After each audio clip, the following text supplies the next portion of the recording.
Hello everyone, good morning to all of you and welcome to online study point. दोस्तों, आज है 18 नवंबर और आज की इस वीडियो में हम 18 नवंबर से रिलेटेड करंट अफेयर के सभी इंपॉर्टेंट क्वेश्चन को कवर करने वाले हैं। तो यदि आप लोगों को इस वीडियो की पीडीएफ चाहिए तो आप हमारा मोबाइल एप्लीकेशन भी इंस्टॉल कर सकते हैं, जिसमें आप लोगों को डेली क्विज, फ्री पीडीएफ और प्रतिदिन के करंट अफेयर का ऑडियो भी मिल सकेगा।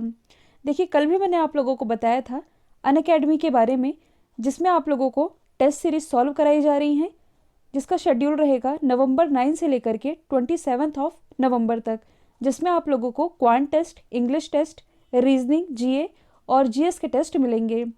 तो इससे आप जुड़ना बिल्कुल मत भूलिएगा। लिंक जो डिस्क्रिप्शन बॉक्स में दी हुई है उसमें क्लिक करके आप इस टेस्ट सीरीज से जुड़ सकते हैं। यदि आप चैनल पर नए हैं तो चैनल को सब्सक्राइब कर लीजिए, साथ ही बेल आइकन दबाना बिल्कुल मत भूलिएगा, ताकि आप लोगों को हमारे सभी वीडियो की नोटिफिकेशन सबसे पहले मिल सके। स्टार्ट करते हैं हमारा पहला क्वेश्चन। हाल ही में अंतर्राष्ट्रीय छात्र दिवस ये कब मनाया गया, यानी कि इंटरनेशनल स्टूडेंट्स डे। तो ये भी हाल ही में मनाया गया है 17 नवंबर को। और ये 17 नवंबर को ही क्यों मनाया जाता है, तो देखिए इसकी एक हिस्ट्री है। 17 नवंबर 1939 को चेकोस्लोवाकिया के विरोध प्रदर्शन के दौरान जो छात्र शहीद हो गए थे, उन्हीं की याद में 17 नवंबर को मनाया जाता है अंतर्राष्ट्रीय छात्र दिवस। और इसमें आप कंफ्यूज नहीं होइएगा, क्योंकि इंटरनेशनल स्टूडेंट्स डे ये तो मनाया गया 17 नवंबर को, लेकिन जो वर्ल्ड स्टूडेंट्स डे है यानी कि विश्व छात्र दिवस, ये मनाया जाता है 15 अक्टूबर को।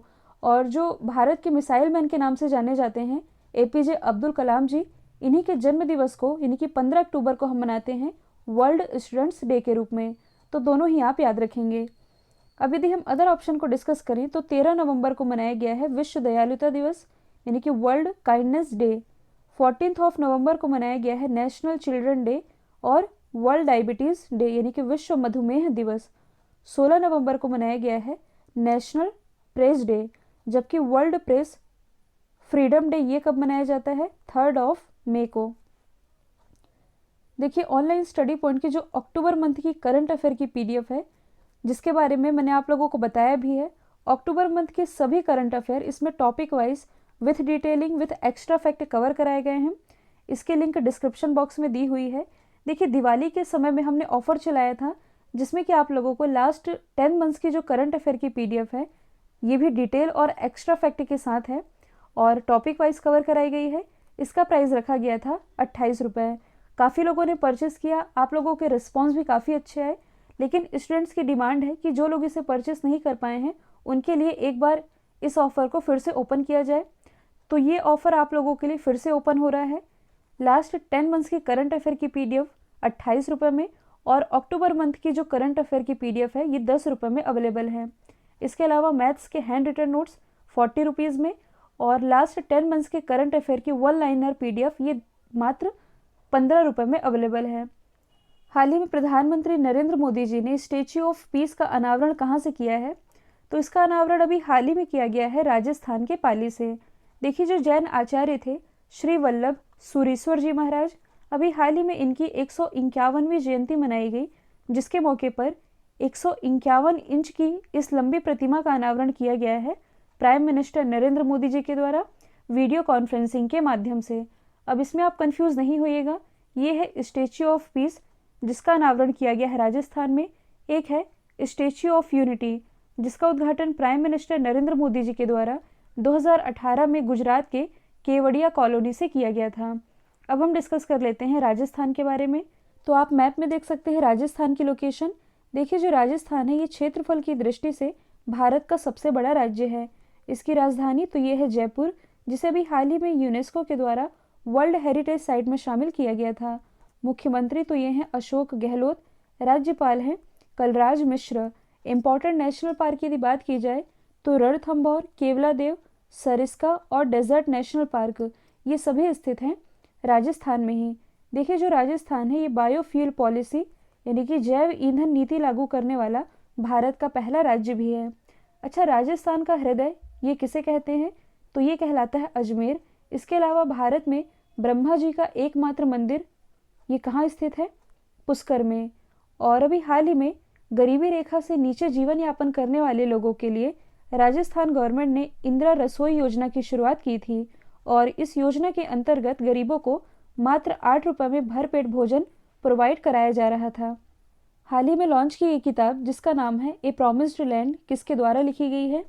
ए प्रॉमिस्ड लैंड यानी कि एक वादा भूमि, ये तो पहले ही लिखी गई थी बराक ओबामा जी के द्वारा, लेकिन ये लॉन्च नहीं की गई थी, तो इसे भी हाल ही में लॉन्च किया गया है और ये लिखी गई है अमेरिका के पूर्व प्रेसिडेंट बराक ओबामा जी के द्वारा। ये अमेरिका के 44वें प्रेसिडेंट थे। 45वें प्रेसिडेंट ये डोनाल्ड ट्रंप थे और अभी हाल ही में अमेरिका के 46वें प्रेसिडेंट बने हैं जिनका नाम है जो बिडेन। हम बात कर रहे हैं बराक ओबामा की। तो देखिए इनकी जो पहली किताब थी जिसका नाम है ड्रीम्स ऑफ माय फादर, इनकी ये जो पहली किताब है ये 1995 में लॉन्च की गई थी और अभी हाल ही में जो किताब लिखी गई है इसका नाम है ए प्रॉमिस्ड लैंड और इस किताब में प्रेसिडेंट रहने के दौरान इनकी भारत यात्रा का भी उल्लेख किया गया है। यदि हम अदर ऑप्शन को डिस्कस करें तो प्रसिद्ध राइटर जिनका नाम है रस्किन बॉन्ड, हाल ही में इनके द्वारा एक किताब लिखी गई है जिसका नाम है how to become a writer. Abhijita Gupta इनका नाम चर्चे में रहा है। मैथिली शरण गुप्त इनकी ये परपोती हैं और अभी हाल ही में दुनिया की सबसे कम उम्र की राइटर ये बन गई हैं। हाल ही में इनके द्वारा एक किताब लिखी गई है जिसका नाम है हैप्पीनेस ऑल अराउंड। अब यदि हम लास्ट ऑप्शन को डिस्कस करें मार्केज लुकास रिजनोवेल्ड, तो ये कौन है? तो देखिए जो इंटरनेशनल बुकर प्राइज़ इस साल का प्रदान किया गया है ये इन्हें ही प्रदान किया गया है। ये बिलोंग करती है नीदरलैंड से और इंटरनेशनल बुकर प्राइज़ पाने वाली ये विश्व की सबसे कम उम्र की लेखिका बन गई हैं। इनकी उम्र है मात्र 29 साल और इनके द्वारा जो बुक लिखी गई है इसका नाम है द डिस्कम्फर्ट ऑफ इवनिंग। हाल ही में बिहार के 7वीं बार मुख्यमंत्री कौन बने हैं? तो ये भी हाल ही में बन गए हैं नीतीश कुमार। अच्छा, आप लोगों को ये भी मालूम होना चाहिए कि जब किसी राज्य में मुख्यमंत्री बनते हैं तब उन्हें मुख्यमंत्री पद की शपथ कौन दिलाते हैं? ये दिलाते हैं उस राज्य के राज्यपाल। और बिहार के राज्यपाल ये कौन है? फागू सिंह चौहान, जिन्होंने नीतीश कुमार को मुख्यमंत्री पद की शपथ दिलाई है। देखिए जो नीतीश कुमार है ये 7वीं बार मुख्यमंत्री बनने का रिकॉर्ड अपने नाम कर चुके हैं, पर बिहार के जो सबसे लंबे समय तक मुख्यमंत्री थे ये थे बिहार के पहले मुख्यमंत्री, इनका नाम है श्री कृष्ण सिंह। इन्हें आप बिहार केसरी के नाम से भी जानते हैं। इनका कार्यकाल 17 साल और 52 दिन तक रहा था, जबकि जो नीतीश कुमार है इन्हें मुख्यमंत्री के कार्यकाल को 14 ईयर और 82 दिन ही कंप्लीट हुए हैं। तो कहा यह जा सकता है कि अपने 7वें कार्यकाल के दौरान ये बिहार केसरी का रिकॉर्ड भी तोड़ देंगे। अब आप लोग ये सोच रहे होंगे कि ये बिहार के 7 बार मुख्यमंत्री बन चुके हैं और इनके अभी कार्यकाल के 14 ईयर ही कंप्लीट हुए हैं, तो ऐसा कैसे? तो इनकी हिस्ट्री है, देखिए हर बार इनका कार्यकाल पूरा नहीं हुआ है। पहली बार जब ये मुख्यमंत्री बने थे बिहार के 2000 में, तब ये 3 मार्च से लेके 10 मार्च तक, मतलब कि केवल 7 दिन तक मुख्यमंत्री रहे थे। इसके बाद 2005 से लेकर के 2010 तक इनका दूसरा कार्यकाल था। 2010 से लेकर के 2014 तक इनका तीसरा कार्यकाल था। फिर फरवरी 2015 से लेकर के नवंबर 2015 तक इनका चौथा कार्यकाल रहा। 2015 से 17 तक इनका 5वां कार्यकाल और 2017 से अभी तक इनका 6वां कार्यकाल रहा था और अब इन्होंने अपने 7वें कार्यकाल की शपथ ले ली है। आप मैप में देख सकते हैं बिहार की लोकेशन, इसकी राजधानी क्या है? तो ये है पटना। मुख्यमंत्री राज्यपाल अभी मैंने आप लोगों को बता दिया है। देखिए अभी हाल ही में बिहार का जो काबर ताल है इसे भारत के रामसर साइट की लिस्ट में ऐड किया गया है, तो ये भी आप याद रखेंगे। अब देखिए यहाँ मुख्यमंत्री की बात की जा रही है तो मैं आप लोगों को कुछ एक्स्ट्रा फैक्ट बता देती हूँ। जैसे कि यदि आपसे पूछा जाए कि भारत में सबसे लंबे समय तक मुख्यमंत्री बनने का रिकॉर्ड किसके नाम पर है, ये है पवन चामलिंग के नाम पर। ये 25 साल तक मुख्यमंत्री रहे थे और किस राज्य के थे? सिक्किम के। इसके बाद स्थान आता है जगदीश बसु का। ये कुल 23 वर्ष तक मुख्यमंत्री थे, किस राज्य के? वेस्ट बंगाल के। नेक्स्ट है हाल ही में अनुराग ठाकुर को किस राज्य या यूटी का भाजपा चुनाव अधिकारी नियुक्त किया गया है? तो देखिए जो अनुराग ठाकुर है जो कि हमारे वित्त राज्य मंत्री हैं, इन्हें भी हाल ही में जम्मू कश्मीर में भाजपा चुनाव अधिकारी नियुक्त कर दिया गया है। अब यदि हम बात करें जम्मू कश्मीर की तो इससे रिलेटेड कुछ एक्स्ट्रा फैक्ट हम डिस्कस कर लेते हैं, जैसे कि किश्तवाड़, दचीग्राम और हेमिस नेशनल पार्क, ये सभी स्थित हैं जम्मू कश्मीर में ही। इसके अलावा जो जोजिला टनल है, जिसके निर्माण का काम शुरू हो चुका है और इसके निर्माण के बाद ये एशिया की सबसे लंबी रोड टनल कहलाएगी। यदि आप करंट से रिलेट करेंगे तो हाल ही में जम्मू कश्मीर में पंचायती राज अधिनियम ये लागू किया गया है। इसके अलावा माई टाउन माई प्राइड अभियान की शुरुआत ये भी जम्मू कश्मीर के द्वारा ही की गई है। हाल ही में पंचतत्व थीम पार्क का उद्घाटन किस राज्य में किया गया है? तो इसका उद्घाटन अभी हाल ही में किया गया है तेलंगाना में। और तेलंगाना में भी कहाँ? इसकी जो राजधानी है हैदराबाद, हैदराबाद में स्थित है इंदिरा पार्क और इसी इंदिरा पार्क में इस पंचतत्व थीम पार्क का उद्घाटन किया गया है। और इस पार्क में cross walk, infinity walk, yoga shed, open gym और हर्बल प्लांट की व्यवस्था की गई है। तो आप मैप में देख सकते हैं तेलंगाना की लोकेशन। इसकी राजधानी अभी मैंने बताया हैदराबाद, जो कि मूसी नदी के किनारे बसी हुई है। और जो हैदराबाद है ये भारत का पहला ब्लॉकचेन जिला भी है। हैदराबाद में ही विश्व का सबसे बड़ा मेडिटेशन सेंटर स्थापित किया गया है, जहां लगभग 1 लाख लोगों को मेडिटेशन की निःशुल्क ट्रेनिंग दी जा रही है। और देखिए, यदि आप करंट से रिलेट करेंगे तो हाल ही में IMD के द्वारा global smart city index release किया गया था और इस ग्लोबल स्मार्ट सिटी इंडेक्स को टॉप किया था सिंगापुर ने पूरे वर्ल्ड में। लेकिन यदि हम भारत की बात करें तो भारत में टॉप पर रहा था हैदराबाद। ओवरऑल इसकी रैंकिंग थी 85। अब देखिए, यहाँ पार्क की बात की जा रही है तो आप बाकी ऑप्शन को रिलेट कर सकते हैं। यदि स्टार्ट करें हम तेलंगाना से ही, तो देखिए तेलंगाना की जो राजधानी है हैदराबाद, यहाँ भारत का पहला डॉग पार्क यानी कि कुत्तों के लिए भारत का पहला पार्क ये हैदराबाद में ही स्थापित किया गया है। यदि हम बात करें गोवा की, तो हाल ही में गोवा में भारत का पहला बालू टिब्बा पार्क यानी कि सैंड ड्यून पार्क ये स्थापित किया जा रहा है। यदि हम बात करें गुजरात की, तो गुजरात के महिसागर जिले में भारत का पहला डायनासोर पार्क स्थापित किया गया है। जबकि अभी हाल ही में पश्चिम बंगाल में भारत का पहला टायर पार्क स्थापित किया गया है। तो ये सारी चीज़ें आप कनेक्ट करके याद रख सकते हैं। हाल ही में बिहार की पहली महिला उप मुख्यमंत्री कौन बनी है? तो ये भी हाल ही में बन गई हैं रेणु देवी। अब इस क्वेश्चन में आप कंफ्यूज नहीं होइएगा। यदि आपसे पूछा जाए कि बिहार की पहली महिला मुख्यमंत्री, तो ये तो थी राबड़ी देवी। और अभी हाल ही में पहली महिला उप मुख्यमंत्री ये बन गई हैं रेणु देवी। अभी मैंने बताया था कि 7वीं बार बिहार के मुख्यमंत्री ये नीतीश कुमार बनाए गए हैं। इसके अलावा 2 लोगों ने डिप्टी CM यानी कि उप मुख्यमंत्री पद की शपथ ली है। एक तो है तारकिशोर प्रसाद, दूसरी है रेणु देवी। और इसी के साथ ये बिहार की पहली महिला उप मुख्यमंत्री बन गई हैं। बिहार के बारे में हमने ऑलरेडी डिस्कस कर लिया है। यहाँ हम अदर ऑप्शन को रिलेट करके याद रख सकते हैं, जैसे कि सईदा अनवरा तैमूर ये कौन थी? तो ये असम की पहली महिला मुस्लिम मुख्यमंत्री होने के साथ साथ भारत की पहली महिला मुस्लिम मुख्यमंत्री थी, जिनका भी हाल ही में निधन हुआ है। रेणु देवी के बारे में हमने डिस्कस कर लिया है। मोनिका दास, इनका नाम अभी चर्चे में रहा है क्योंकि बिहार चुनाव के दौरान, मतलब कि भारत की पहली महिला ट्रांसजेंडर पीठासीन अधिकारी ये मोनिका दास ही बनी हैं। बिहार में इनकी नियुक्ति की गई थी। राबड़ी देवी के बारे में अभी मैंने बताया है कि ये बिहार की पहली महिला मुख्यमंत्री थी। नेक्स्ट है, हाल ही में पंजाब के स्टेट आइकन के रूप में किसे नियुक्त किया गया है? तो ये भी हाल ही में नियुक्त किया गया है बॉलीवुड एक्टर सोनू सूद को। और किनके द्वारा नियुक्त किया गया है? भारतीय चुनाव आयोग के द्वारा। तो देखिए, जो हमारा इलेक्शन कमीशन ऑफ इंडिया है, इसने सोनू सूद को पंजाब के स्टेट आइकन के रूप में नियुक्त कर दिया है। पहले हम सोनू सूद के बारे में डिस्कस कर लेते हैं।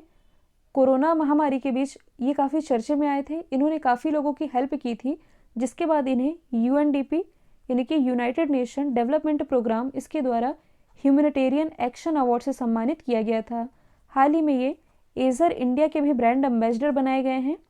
और हाल ही में इनके द्वारा एक किताब लिखी गई है जिसका नाम है आई एम नो मसीहा। अब हम डिस्कस कर लेते हैं भारतीय चुनाव आयोग के बारे में, जिन्होंने सोनू सूद को पंजाब का स्टेट आइकन नियुक्त किया है। देखिए, जो चुनाव आयोग है इसकी स्थापना हुई थी 25 जनवरी 1950 में और इसलिए 25 जनवरी को हम मनाते हैं राष्ट्रीय मतदाता दिवस यानी कि नेशनल वोटर्स डे के रूप में। प्रेजेंट टाइम में हमारे मुख्य चुनाव आयुक्त कौन है? तो ये तो हैं सुनील अरोड़ा जी। और मुख्य चुनाव आयुक्त के अलावा 2 अन्य चुनाव आयुक्त होते हैं। एक तो हैं सुशील चंद्रा, दूसरे हैं राजीव कुमार। देखिए, पहले राजीव कुमार के स्थान पर थे अशोक लवासा, जिनकी नियुक्ति अभी हाल ही में एशियन डेवलपमेंट बैंक के उपाध्यक्ष के रूप में की गई है, जिसके बाद अब हमारे नए चुनाव आयुक्त ये बन गए हैं राजीव कुमार। हाल ही में जारी किए गए खरीफ विपणन सीजन यानी कि खरीफ मार्केटिंग सीजन की रिपोर्ट के अनुसार सर्वाधिक धान उत्पादक राज्य ये कौन बना है? तो देखिए अभी हाल ही में जो खरीफ मार्केटिंग सीजन है इसने एक रिपोर्ट रिलीज की है, जिसके अनुसार भारत में सर्वाधिक धान उत्पादक राज्य ये बन गया है पंजाब। तो आप मैप में देख सकते हैं पंजाब की लोकेशन। पंजाब जिसे 5 नदियों का संगम भी कहा जाता है, इसकी राजधानी है चंडीगढ़, और चंडीगढ़ में स्थित है रॉक गार्डन, जो कि नेक चंद के द्वारा बनवाया गया था। मुख्यमंत्री है कैप्टन अमरिंदर सिंह। राज्यपाल तो ये हैं बीपी सिंह बदनौर। देखिए भी हाल ही में पंजाब की पहली महिला मुख्य सचिव बनाई गई हैं, इनका नाम है विनी महाजन। इसके अलावा जो पंजाब है इसने अभी हाल ही में 3 कृषि बिल के विरोध में एक विधेयक पारित किया है, और 3 कृषि बिल के विरोध में विधेयक पारित करने वाला ये पहला राज्य बन गया है। अब देखिए यदि हम अदर ऑप्शन को डिस्कस करें तो जो पंजाब है ये तो धान उत्पादन के मामले में पहले स्थान पर रहा है। हाल ही में एक रिपोर्ट रिलीज की गई जिसके अनुसार जो आंध्र प्रदेश है ये फलों के उत्पादन में पहले स्थान पर रहा है, जबकि सब्जियों के उत्पादन के मामले में पहले स्थान पर रहा है पश्चिम बंगाल, और जो उत्तर प्रदेश है ये भारत का सर्वाधिक आलू उत्पादक राज्य है। नेक्स्ट है तिनसुकिया, जहां ऑयल इंडिया ने प्राकृतिक गैस की खोज की है। सवाल ये है कि किस राज्य में स्थित है, तो ऐसे सवाल भी एग्जाम का पार्ट बनते हैं। तो देखिए जो ऑयल इंडिया है इसने तिनसुकिया में नेचुरल गैस की खोज की है, और ये जो तिनसुकिया है ये स्थित है असम राज्य में। तो सबसे पहले हम देख लेते हैं मैप में असम की लोकेशन। इसकी राजधानी है दिशपुर, मुख्यमंत्री हैं सर्बानंद सोनोवाल, राज्यपाल तो ये हैं जगदीश मुखी। असम में स्थित है काजीरंगा राष्ट्रीय उद्यान, जो कि एक सींग वाले गेंडे के लिए फेमस है। और देखिए यदि आप करंट से रिलेट करेंगे तो हाल ही में असम गवर्नमेंट के द्वारा अरुंधति योजना की शुरुआत की गई थी, और इस अरुंधति योजना के अंतर्गत जो असम गवर्नमेंट है ये गरीब परिवारों की लड़कियों को उनकी शादी पर 1 तोला सोना दे रही है। अब यदि हम बात करें ऑयल इंडिया की, ऑयल इंडिया जो कि देश की दूसरी सबसे बड़ी सरकारी तेल उत्पादक कंपनी है, इसकी स्थापना हुई थी 18 फरवरी 1959 में। हेडक्वार्टर स्थित है नोएडा में, और इसके जो एमडी और चेयरमैन हैं ये हैं सुशील चंद्र मिश्रा, जिसने कि असम के तिनसुकिया में नेचुरल गैस की खोज की है। नेक्स्ट है हाल ही में यूट्यूब पर 1 अरब यानी कि 1 बिलियन से अधिक व्यूज़ पाने वाला दक्षिण भारत का पहला गाना कौन बन गया है? तो ये भी हाल ही में बन गया है राउडी बेबी। और देखिए मैंने भी जब ये न्यूज़ देखी, हालांकि ये सॉन्ग मैंने कभी सुना नहीं है, ये न्यूज़ देखने के बाद मैंने इस गाने को भी देखा, और ये जो गाना है ये तमिल स्टार धनुष का गाना है, और ये गाया भी इन्हीं के द्वारा गया है, मतलब कि धनुष और धृष्टिता इन दोनों के ही द्वारा ये गाना गाया गया है। और ये तमिल फिल्म मारी 2 का गाना है, जो कि 2018 में रिलीज़ की गई थी। और इसी के साथ राउडी बेबी सॉन्ग ये 1 बिलियन से अधिक व्यूज़ पाने वाला दक्षिण भारत का पहला गाना बन गया है। ध्यान दीजिए ये बना है दक्षिण भारत का पहला गाना, लेकिन पूरे भारत में यदि आपसे पूछा जाए कि भारत का ऐसा पहला गाना जिसने 1 बिलियन से अधिक व्यूज़ पाए हैं, तो ये है लॉन्ग लाची गाना। तो दोनों ही आप याद रख सकते हैं। कल मैंने आप लोगों से पूछा था हाल ही में कोलिंस डिक्शनरी ने वर्ड ऑफ द ईयर किसे डिक्लेयर किया है? राइट आंसर था लॉकडाउन। अब आप लोगों के लिए आज का सवाल है तुर्की ग्रैंड प्रिक्स 2020 किसने जीती है? तो इसका जो भी आंसर है कमेंट बॉक्स में बताइएगा। वीडियो यदि पसंद आया है तो एक लाइक कीजिए, एक शेयर कीजिए, साथ ही चैनल को शेयर और सब्सक्राइब करना बिल्कुल मत भूलिएगा। तो आज के लिए इतना ही। Thank you so much.